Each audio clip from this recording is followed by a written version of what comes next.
Sa gitna ng sunod-sunod na bagyong tumatama sa bansa, ipinag-utos ni Pangulong Ferdinand Marcos Jr. ang pagdaragdag ng mas maraming disaster response centers sa buong Pilipinas. Ito'y kasunod ng kanyang isinagawang surprise inspection sa National Resource Operations Center sa Pasay bilang paghahanda sa bagyong Krising.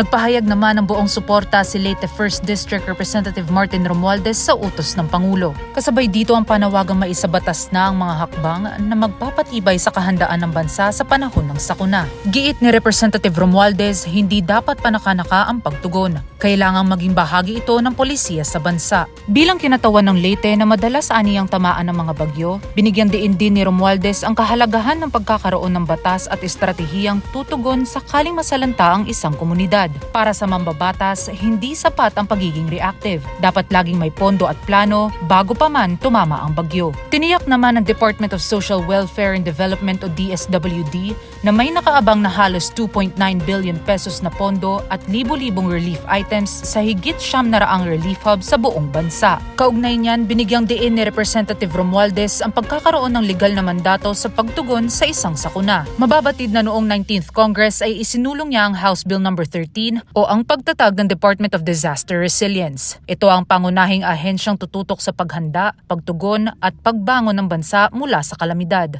Samantala, hinimok rin ni Representative Romualdez ang mga lokal na pamahalaan na iayon ang kanilang mga plano sa pambansang estratehiya para sa mas mabilis at organisadong pagtugon sa tuwing may sakuna. Habang lumalakas ang hamon ng kalikasan, patuloy ang pamahalaan sa kanilang pagpaplano ng sistematiko at mas maagap na pagtugon sa mga sakuna. Para sa totoong balita sa Bagong Pilipinas, Sofia Potenciano, Congress News.